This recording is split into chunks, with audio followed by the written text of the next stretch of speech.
Risk in today's power system isn't about avoiding failure, it's about deciding clearly and collectively what you can afford to lose.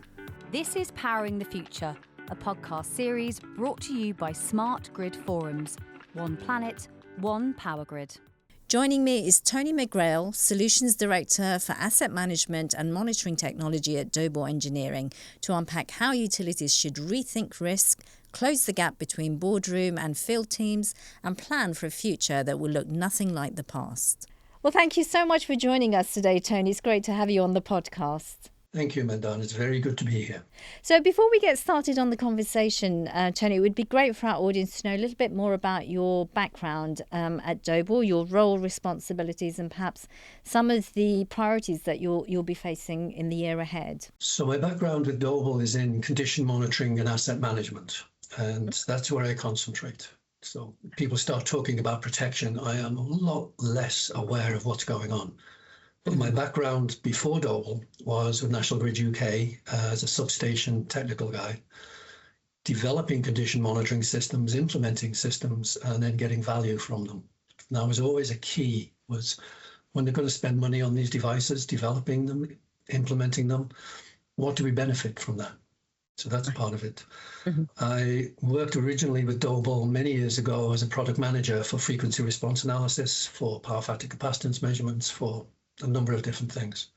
Yeah. And then I worked independently of the UK with National Grid in the US as distribution and transmission substation asset manager. That was for several years. And it really is very different to the substation condition monitoring mindset, as it's all about the money. Right. Just in the same way football is all about the ball, it's what you do with it that counts. Yeah. Since then, I've maintained an interest in both condition monitoring and asset management, and that's what I do at Doble at the moment, get involved with standards, development of products, and trying to find value for the industry. Right, okay, great. And a big part of that, as we've discussed previously, is around risk management for the utilities to really help them manage very uncertain times that we're in right now. Tell me a little bit about the market uncertainty that you're seeing, most recently, and how you think utilities can best navigate that. So I would consider that there are a lot of pressures on people to get things done. So gone are the days when the technical experts would say, for example, this cable is in bad condition, we need a new one. Then everyone would run around and try and get a new cable, and away they go. Mm-hmm. Or they'd say the circuit breaker is no longer good enough, we need a new one. You get a new circuit breaker. The problem we've got these days is that the technical people make suggestions and the asset managers make the decisions. And between the two, there is that need to communicate. So there's a lot of pressure to build new data centers, to build new infrastructure. There's a lot of pressure to reinforce present infrastructure. Yeah. But for many years, there's been what's called a silver tsunami, which is the exit of people who with many years experience from the industry. And it's difficult to capture that expertise in just pure knowledge management exercises where you try and say, well, how would you deal with this? How would you deal with that? Mm-hmm. And we haven't got enough new people coming in who know the basics and then can, over time with experience, gather expertise. Right. So little things like lead times for transformers these days, you have to plan 5 or 10 years ahead. Right. So how do you manage that when the transformer's being built in Southeast Asia, it's been put on a boat, it's been taken around to Northeast USA, it's put on a truck to take it to the station, then it falls off the truck. Where was that in the risk analysis plan? What's the backup? What's the contingency for that kind of thing to happen? And there are so many ways that we can have things, as it were, fall off trucks. Mm-hmm. And they all need to be considered. And there are fewer and fewer people who understand that these days. I think we would all agree that since COVID, the world has changed quite significantly. And the power sector certainly has changed in remarkable ways over the past few years. What would you say, the conversation, you say the communication needs to be better between the budget holders and the engineers. What would you say are the conversations that need to be had, the conversations that are perhaps a little challenging or difficult, but that we now need to start opening those up? They've always been open, but the problem is the translation between the two, between the technical and the financial. And a good asset manager speaks technical to the technical people and speaks finance to the asset management people. and knows how to translate between the two. Mhm. And if you don't speak both languages, you've always got the problem of how do you know your message is getting through? So going, for example, as I did once in Japan, asking for directions on how to get to a specific hotel. I mentioned the name of the hotel. The person I was talking to knew the name and then gave me very clear directions in Japanese, and I had no clue what they were talking about. Mm-hmm. So there are a few words in common between the technical and the financial. And it's difficult sometimes to point out that just because you know one or two things, that doesn't mean you know everything. Mm-hmm. So there's a whole concept called Dunning-Kruger. A lot of people are aware of this. A little knowledge is a dangerous thing. Right. People with a little knowledge of the industry, technical-wise, feel like they know what's going on. Yeah. And really, they need to get a little bit more knowledge. And you can see that when you have an executive, as I heard recently, say, just tell me where to spend the money. Right. And the problem then is, are you spending it on the right things? And you need people who know what they're doing to identify what the technical drivers are. But then you need people who can then put on the business context. Okay, Right. so just because I need to check my engine doesn't mean I need to do it in the next 10 seconds. Mm-hmm. If my check engine light comes on. Yeah. Same if my tire pressures go down, how long do I have? Well, you haven't got 6 months, but you might have a day or two. So Right. it's Right. that interpretation of the data. Is that not the core nature, the fundamental nature of asset management, is that being that bridge between the technical and the finance? Or are there new pressures building on that department that we need to address for the future? So the asset management folks make the decisions. The pressure on them these days is to make decisions with a lot of uncertainty. So many years ago, we used to be able to make decisions by default. So that we have a circuit which is sending power from, for example, central New York down into Manhattan. We find out it's not working when the lights go out. It would be so much better if we had data to predict when the asset health for the circuit is deteriorating. And then you have to look at all of the components, you have to look at the failure modes, you have to look at the timescales, and then the executives usually get a little bit bored because this is not all about dollars anymore, it's about technical. But at that point, you have to then say, okay, this is what we need to do. These are the timescales that you need to do it in. And then you can judge as to which of the varying priorities you might have are most relevant. An example would be the recent blackout at Heathrow Airport in London. So that was caused in March of this year by a bushing failure. Mm-hmm. That bushing was tested and identified as needing replacement 7 years prior. Right. It was over 50 years old. It was known to be in poor condition. They had it down for replacement. And then people say, well, they let it fail, so therefore they're at fault. You also have to ask the question, what's missing? And what's missing there is how many other assets did they have which, for want of a better word, needed immediate replacement? And there were many. And so they have to then do a risk analysis saying that this is a low priority because it's only serving a small residential area, whereas this one's a high priority because it's serving an airport. Right. Right. Problem was, no one told National Grid that this particular station was serving Heathrow Airport. Right. So they didn't know there was a huge consequence of failure. Yeah. So the risk management gets skewed. So it's all now part of, in the UK, the critical national infrastructure analysis, so that people should be aware of the following problems that they've got. Right. That's common language, common currency. And how do Doble's suite of risk management tools help utilities in this much more uncertain environment that we're in and that is building? So this Global Client Conference, we have a number of people put technical papers in. Several years ago, we had one which was asset management starts with the assets. They're out there. We need to know what they're doing. So the first thing we need to know is collect data so that we can gather information about, gather data, turn it into information about specific assets. And what Doble provides are tools to gather data in the first instance. Our Doble Test Assistant, our Inside View, a whole suite of tools for doing analysis. Combining that data then takes a little expertise in terms of which are the most important failure modes that we can identify. Are they in operation? How long do we have to put them together?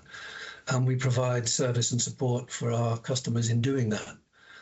And so we have a number of customers who will provide, for example, all of their transformer data for all of their transformers around the whole of North America. And Right. from that, we will then analyze the data, come up with what failure modes are in operation. And from there, we can then say, these are the most urgent for these reasons. And that gives you a basis for then making a decision. It allows the experts to then focus on the most important, most urgent. So you often hear people talk about asset health indices or asset health analysis. They are pointless unless the end up index, the final analysis, gives you an idea of how urgent the problem is. Without the urgency, just let it go. So we Yeah. help people identify the process to do that. And we have products like our Callisto R9, which is a dissolved gas analyzer. The accuracy on that is industry leading, which means you have more certainty about the results, which means you have more certainty on the decision. Right. The accuracy of the device making the measurement is very important. Likewise with, for example, at the moment, bushing measurements. Mm-hmm. Just measuring the leakage current accurately is a very useful thing when a variation of less than half a milliamp could be critical. Right. It needs to be accurate, it needs to be repeatable, it needs to be consistent. So we provide the data at that end, and then we support the analysis and the asset management process to make sure everything comes through okay. Right. And when it comes to risk, a lot of it is to do with mindset as well, isn't it? So what are your views on how utilities need to perhaps evolve their mindset around risk to deal with the new paradigm that we're dealing with? First thing I'd say is remember that you're not alone. Mm-hmm. So there are lots of people struggling with this whole risk concept. And ultimately, if you look at the international standards, ISO 31000, I think it is, risk is about managing uncertainty, making decisions under uncertainty. And first thing we have to do is what are the decisions we wish to make? What is the data and the information we need to develop those decisions to make sure that they're good? And then to realize that there is always going to be uncertainty and to manage that. So for example, if we do our analysis on a circuit breaker and say, well, there's a 5% chance this circuit breaker is going to fail in the next 12 months. That's an interesting thing to say because really we can never be that accurate. We can look at historical values. And so we have a population of breakers and say how many have failed and this is how many you expect this year. But we need to know about each one individually. Mm-hmm. Then we can say, okay, what do we know about this one? What do we know about the timing, the travel, the fault currents it's seen? And from there, you can then say, okay, really it's about 5%, but it's 5% plus or minus 3%. And now you've got a range. And the same with the consequence. If it fails, I'm going to put a dollar value or a euro value onto what the consequence of that will be. Just the cost of the device, the replacement cost, the cost of the outage. If you look at insurance statistics, the business interruption is usually the biggest payout that they have to make on the failure of a large asset. Yeah. So now you've got to work out how much that's going to be. But again, it'll be plus minus some amount. So if I say it's going to be $1 million, that might be $1 million plus or minus $250,000 because you don't know until you get there. And that analysis has to be done with those levels of uncertainty that we can identify. Yeah. And even then, if I say the chance of this failing next year is plus or minus 5%, plus or minus 5%, that doesn't mean it's definitely in that range. That just means that's what we think it's most likely to be. Right. Right. So at the moment, people like to do little things called risk matrices, and you've got a dot on a chart, and it gives you some ideas in there about what the limits are. Risk matrices are one of the most misleading tools in the industry. Sadly, they are misleading because they're very clear communicating that red is bad, green is good, orange is quite bad, and yellow is reasonably good. They're very clear, but they're also very misleading because where you put that dot can change very, very easily. Right. And it's simple to show that you might have a less urgent asset being treated before a more urgent asset, even though they have the same risk. Right. You have to be careful. Yeah, and when we're thinking about the future and planning for the future, I think we used to be able to predict fairly accurately what to expect, but all of that's gone out the window since COVID, hasn't it? The world keeps changing in unpredictable ways, and just as we think it's going to settle, it changes again. So what are your views on what the future is going to look like? The classic statement would be why do we think the future will look like the past? So we've had for example, if I've got a population of power transformers, and I used to manage 2,000 in one of the jurisdictions that I was responsible for, we would expect a failure rate with the way that we manage them at about 0.5%. 0.5% of 2,000, how many is that? Like 100 transformers, 10 transformers, 1 transformer. First thing is to have people who understand what those percentages mean and what the final number is that we expect. And then you can take the data that we've got, which is good for supporting decisions, and identify those which we think are most likely to be in trouble. And if we identify 1,000, that's probably too many. So the future is going to look somewhat similar to the past.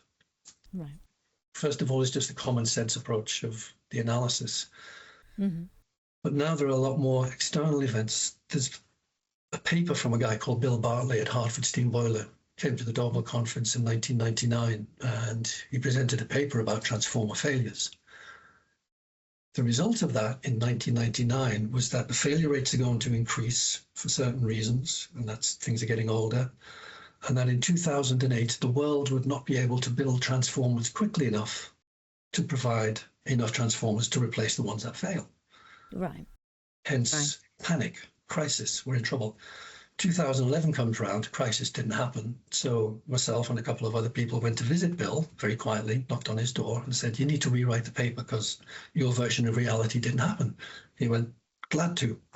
So he rewrote the paper in 2011. And in 2011, he basically said, come 2018, the world will not be able to supply enough transformers to replace everything. Because they were using an age-based model, which doesn't actually apply. So you need to talk to people. You need to talk to people in the industry who know what they're doing. And Bill does know what he's doing, but the model he used was age-based. And what you really need is incident-based. Right. So there's a utility in France who's had problems with capacitive voltage transformers, CVTs. They were doing a fix-on-fail approach, which was fine up to a point. And then they realized that sometimes they would be hit with a really big consequence, and the amount for the replacement was huge. Right. And so they did a big analysis. They looked at the CVTs. They found there were a number of groups, one of which were more likely to fail in poor weather. Right. Storms going through. And the problem they face is that there are more climate events these days. There are more times. Now, you can argue about why there are more climate events, but you can't really argue the case that there aren't more climate events, because we do see bigger and stronger storms going through. And so they had to make an arrangement for that part of the population, address that population by putting new ones in, and then doing an age-based replacement in the first instance. So they had a scenario plan, they had an analysis, they went through, they looked at statistics, they then said, this is how we deal with the problem. We're going to get more of those cases because the insurance companies will identify that more than half of transformer failures, for example, are caused by things outside of the transformer. So that's the human intervention, or the maintenance plan, or it's vandalism, or it's lightning, or animals. Right. They're just getting worse. So the question is, how do we deal with those? So having an organization provide itself with some scenario planning of possible futures and what the mitigations would be would give them more confidence that they can manage the risk of those if they've planned ahead. Is that one way that Doble can assist besides the technology solutions? Yeah, the consulting side as well. Yeah, fantastic. Great. Well, Tony, thank you so much for your time and insights today. And we look forward to seeing you and the Doble team at SGT26 in Paris, where you'll be able to showcase your technologies, but also importantly, discuss some of the advisory work that you do as well and how you can support utilities going forward on that in that level. It's very kind, Gray. I look forward to catching up with you there, Mandana. Much appreciated. Thank you. Join us again next time as we unpack another big topic shaping the future of the power grid. Don't forget to subscribe to our YouTube channel, Smart Grid Forums, and to follow us on LinkedIn. Until then, thanks for watching and listening. This is Powering the Future, a podcast series brought to you by Smart Grid Forums. One planet, one power grid.